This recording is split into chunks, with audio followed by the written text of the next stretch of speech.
세 번째 챕터입니다. 너무나도 피로하시죠? 피곤하시고 많은 일에 치여서 지쳐 계시지는 않는가요?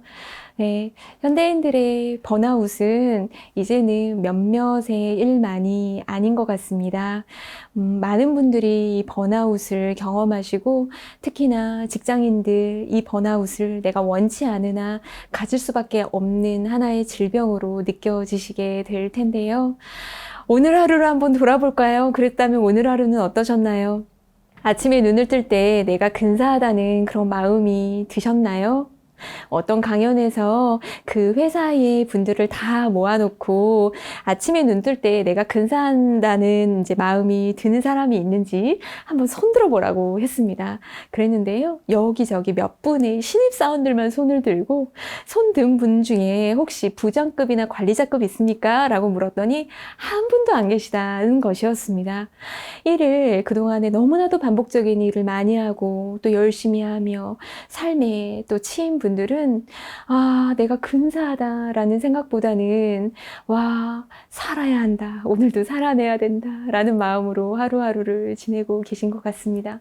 과도한 업무와 만성적인 스트레스, 한국인들에게는 너무나도 많습니다. 특별히 서비스직, 감정 노동을 하시는 분들이 있으시죠? 이러한 분들의 스트레스는 굉장히 높은 것 같습니다. 또한 도덕적 수준에 대한 기대가 높은 직업군들이 있습니다.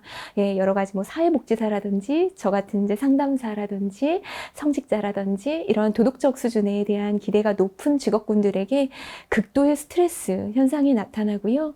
만성적인 스트레스로 인하여서 번아웃 증상이 나타나고 있습니다. 최근에는 코로나로 인하여서 많은 의료진들이 번아웃을 외치고 있습니다. 뉴스에서 한번 이렇게 그 인터뷰를 이렇게 진행하는 거를 봤었는데요. 지금 번아웃이 되어 계신 건 아닙니까? 번아웃이라는 용어도 잘 모르는데 그 간호사분이 이게 마스크를 썼고 막 이렇게 장착을 많이 하셨으니까 대답하기 어려워하시면서 하는 이야기가 번아웃 이렇게 소리 지르는 것을 제가 보고 너무 깜짝 놀랐습니다. 그분들이 얼마나 지치고 힘들었으면 그 소리만을 이렇게 계속해서 반복했을까 싶은 마음 들고요. 친절하고자 웃어야 되는 분들 있죠. 웃고 싶어서 웃는 거 아니고 가짜의 웃음을 좀 지어야 하는 분들에게 이러한 번아웃 증상이 많이 일어납니다. 보통 우리는 이 일을 열심히 하는 사람을 뭐라 하거나 미워하지 않죠. 왜 저 사람은 저렇게 일을 많이 한대? 라고 말하거나 생각하지 않습니다. 누구도 그만두라고 말하지 않습니다. 그것이 바로 중독 중에 일 중독이 유일합니다. 중독 중에 일 중독만요, 칭찬을 받아요. 네, 참 희한한 거죠. 우리나라 사람들 일 중독 많이 되었습니다. 그러나 이제는요, 일 중독을 뛰어넘어서 번아웃으로 이동해 가고 있습니다. 시들어가는 마음, 더 이상은 무언가 할 수 없어서 지친 마음, 한 가지 일을 꾸준히 오랫동안 하면서 느껴지는 일에 대한 이제는 너무 지쳐 하기 싫은 마음, 사람들이 나에게 와서 어떤 감정적인 이야기를 해도 뭔가 감정이 아무것도 느껴지지 않아서 그냥 아무런 느낌이 없는 것 같은 그러한 느낌. 여기저기 몸은 아픈데 몸이 아픈 데가 없다라고, 병원에서는 아픈 곳이 없습니다. 당신은 괜찮습니다. 라고 얘기할 때 더 막 무너지는 마음, 이런 것들을 혹시 경험한 분이 계신가요? 네, 번아웃입니다. 우리나라 직장인 85%가 경험한 적이 있는 번아웃 신드롬이라는 이야기를 하고 있죠. 이 번아웃 신드롬은 진짜 한순간 덜컥 나에게 다가옵니다. 무기력해지고요. 온전히 다 불이 타서 없어진 것입니다. 캠프파이어를 할 때에 이렇게 모아둔 게 활활 탈 때 너무너무 좋죠. 그런데 이 불이 다 꺼집니다. 다 꺼지고선 더 이상 탈 것이 없어요. 거기에 아무리 기름을 이렇게 들러붙는다 하더라도 불은 다시 지펴지지 않습니다. 그냥 석유만 흥건하게 자리를 잡고 있죠. 이것이 바로 번아웃된 우리의 모습이지 않을까 생각합니다. 번아웃 증후군 자가진단 테스트를 가지고 왔습니다. 한번 읽어보시고요. 이 중에 2개에서 3개 정도가 체크되었다. 번아웃. 예, 시작이 되었다라고 보면 됩니다. 네, 이 직장인 등에 막 불이 나죠. 불이 나는데 어느 누구도 꺼주지 않을 뿐만 아니라 나 스스로도 끌 마음이 없습니다. 기력이 매우 쇠약해지고요. 쉽게 짜증이 나고 노여움이 솟습니다. 예, 이 중에 2개나 3개 정도의 체크가 혹시 되셨나요? 한국 직장인 10명 중에 8명과 9명이 번아웃을 경험한답니다. 이건 대단한 것 같아요. 대단한 퍼센트인 것 같습니다. 블라인드 예, 아시죠? 직장인 분들이라면, 네, 블라인드 어플을 다 아실 텐데, 여기에서, 설문조사를 했습니다. 최근에 번아웃을 경험했다라고 하시는 분이 10분 중에 8, 9분이나 된다라는 거죠. 미국도 많네요. 미국도 5, 6분 정도가 됩니다. 이분들에게는 에너지 고갈과 탈진의 현상이 일어납니다. 에너지가 가득 찼다가 그 에너지가 몇 프로 남은 것이 아니라 바닥을 보이는 것을 얘기하죠. 아침에 핸드폰을 충전을 하고 이제 사무실에 나가는 것처럼 내 몸이 100% 충전을 했습니다. 사무실에 나가서 일을 좀 하다가 점심을 먹었죠. 그리고 딱 돌아왔더니 나에게 남은 에너지가 30%밖에 없는 겁니다. 이렇게 되었을 때에는 빨리 충전해야 된다 이런 불안감이 막 있지 않나요? 핸드폰에 막 30%밖에 남지 않으면. 그런데 충전할 곳이 없는 거죠. 그리고 보조 배터리도 갖고 오지 않은 겁니다. 이런 경우가 지금 번아웃이 되어지고 있는 과정이고요. 이것을 계속해서 반복할 경우에 금세 0%로 떨어지게 됩니다. 이렇게 되어지면 업무에 그렇게 열심히 했던 사람이 갑자기 업무에 대한 심리적 거리감이 딱 생기고 업무 딱 하기 싫어지고요. 감정적으로 굉장히 냉소적인 그러한 감정이 들어서면서 기쁜 건지 슬픈 건지를 잘 못 느낄 때가 있습니다. 직무 효율은 말할 것 없이 저하되고요. 심리적인 에너지가 다 타버렸다라는 것입니다. 최근에 저와 상담을 꽤 오랫동안 진행하고 있는 분인데요. 기대가 없이 상담에 오셨습니다. 지금보다 저는 조금만이라도 나으면 좋겠습니다. 라고 본인의 소망을 이야기하셨어요. 3년에서 5년간 끝없이 약을 드셨고요. 수술은 2번을 했습니다. 예, 스트레스로 인한 거였고요. 굉장히 여러 가지 많은 어려움을 겪고 계셨고 지금은 재택으로 일을 하시면서 바깥에 나가는 것은 거의 없습니다. 산책도 잘 하지 못하고 계시는 중에 계시고요. 뭔가 운동을 한다는 것은 병원에서조차 말린다고 합니다. 실제로 번아웃 증상이 매우 심한 분들은요. 운동이 정말 금물입니다. 운동을 하실 수 있는 분들은요. 번아웃 되기 좀 전이라고 보셔도 될 것 같습니다. 손 하나 까딱하기가 싫고 내 삶에 무망감이 들고 내 존재에 대한 내 가치에 대한 어떠한 생각도 할 수 없는 이 번아웃 증후군 조금씩 그분이 내 자신이 무엇 때문에 그렇게 지쳤고 내 마음의 상태가 어떠한지를 하나하나 얘기해 가면서 아주 조금씩 회복되어 가고 있습니다. 그분에게 너무 필요했던 것은요, 바로 쉼에 대한 시간입니다. 우리 좀 쉬어야 할 것 같습니다. 이 쉼을 통하여서 나를 잃지 않을 수 있거든요.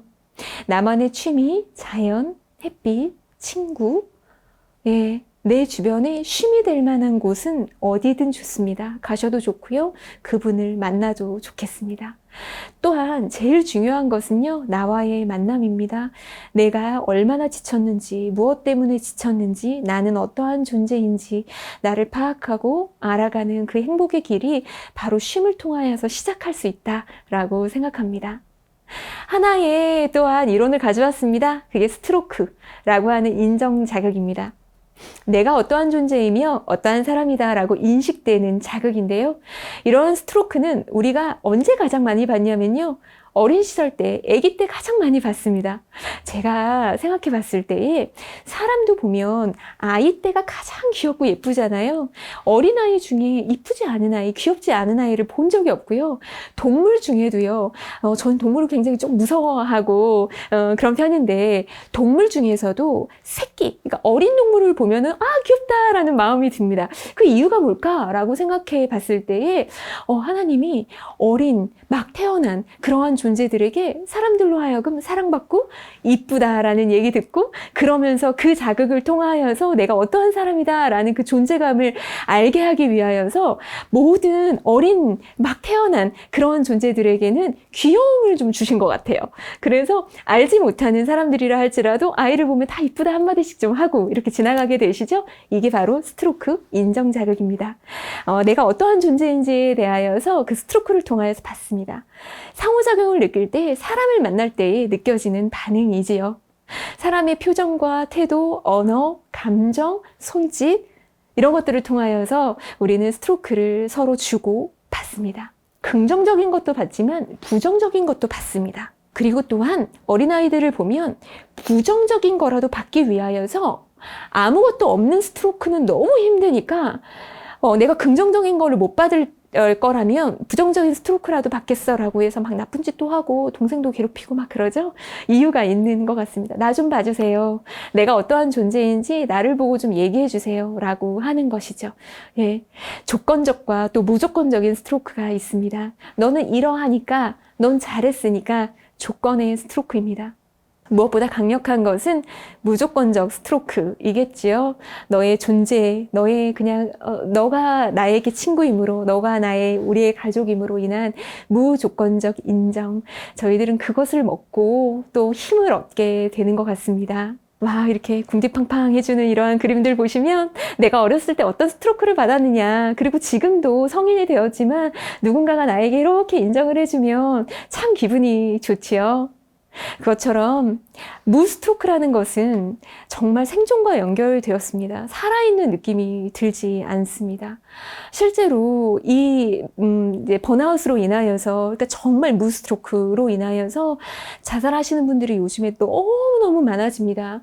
그래서 난 힘이 없습니다, 지칩니다 라고 하는 분은 저는 이제는 그저 일 중독이시군요, 너무 힘드시군요, 쉬셔야겠군요 라는 말로 넘어가지 못합니다. 무스트로크로 인하여서 우리 시대에는 지금 어떤 게 있냐면요. 혼밥, 혼영화, 네, 이제 이러한 것들 있잖아요. 혼여행, 혼자 합니다. 스트로크가 없습니다. 너무나도 많은 스트로크가 차단이 되었고요.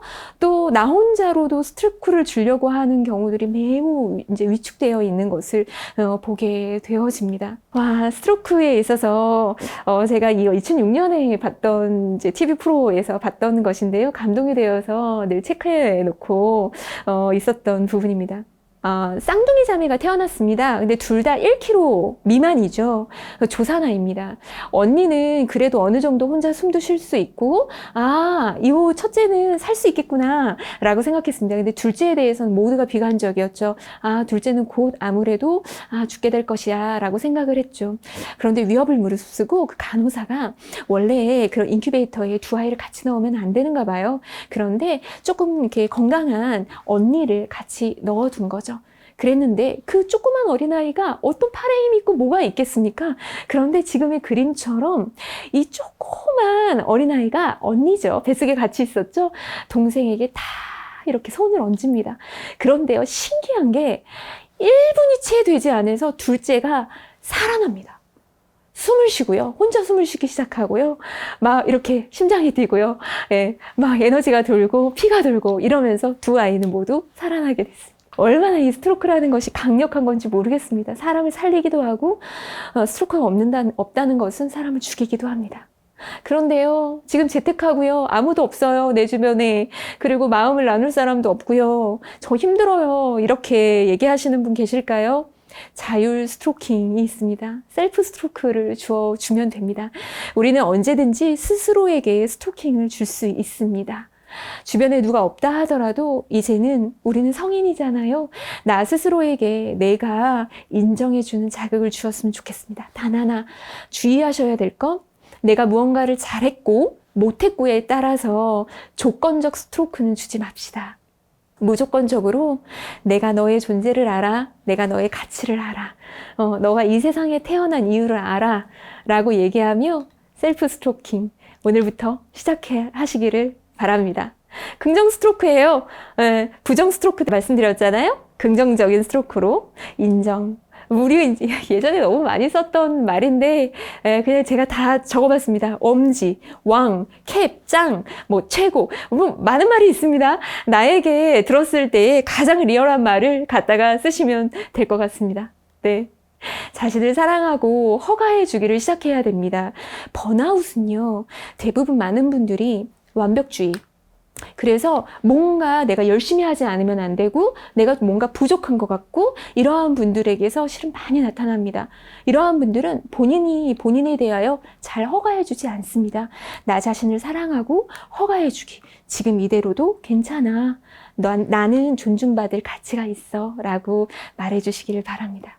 내면에 연료를 채웁시다. 우리가 이렇게 열심히 불태우잖아요. 네, 우리의 소명에 따라 우리 직장 안에서 열심히 연료를 태우고 있습니다. 연료가 없으면 어떡하죠? 우리는 번아웃이 옵니다. 그렇기 때문에요, 연료를 가득가득 채우는 일을 했으면 좋겠습니다. 하나님과의 만남, 또 나에게 연료를 채워줄 수 있는 누군가와의 만남, 그리고 나 스스로와의 만남을 통하여 내면의 연료를 채워봅시다. 몇 가지의 또 솔루션을 가지고 왔습니다. 소진이 되기 전에 예방하는 것이 무엇보다 중요합니다. 이 강의를 들으시는 분들 중에 난 아직까지 번아웃까지는 아니에요 라고 한다면 더 잘 되었습니다. 소진이 되기 전에 예방하지요. 소진되면 그것에서부터 회복되기에 너무 시간이 오래 걸립니다. 예방하는 방법 말씀드릴게요. 첫 번째, 일을 잠시 쉽시다. 너무나도 바쁘고 힘들다면 잠시 쉬어가면 좋을 것 같아요. 그리고 또 하나, 나 자신과 좋은 시간을 보내는 것입니다. 나 혼자만의 시간을 가지고 나 스스로 나에게 셀프 스토킹 해줄 수 있는 좋은 시간을 가지는 겁니다. 자연과 가까워지고요, 가벼운 운동은 시작하시면 좋겠습니다. 하나님께서 만드신 너무나도 아름다운 자연 속에 나를 한번 그대로 두는 거죠. 그때에 정말 큰 쉼이 우리 가운데 올 것입니다. 주변의 사람들에게 대화하고 함께 어려울 때에는 도움을 구하는 것, 번아웃 극복에 있어서 너무나도 중요한 포인트이겠습니다. 쉼과 셀프 스트로크로 내 마음을 가꾸고 연료를 채워봅시다. 번아웃에서, 우리를 위협하는 번아웃에서, 우리를 위협하는 완벽주의에서 벗어나서 우리의 마음의 연료가 가득가득 차여질 수 있도록 내 마음을 잘 가꾸시는 여러분이 되기를 바라겠습니다. 감사합니다.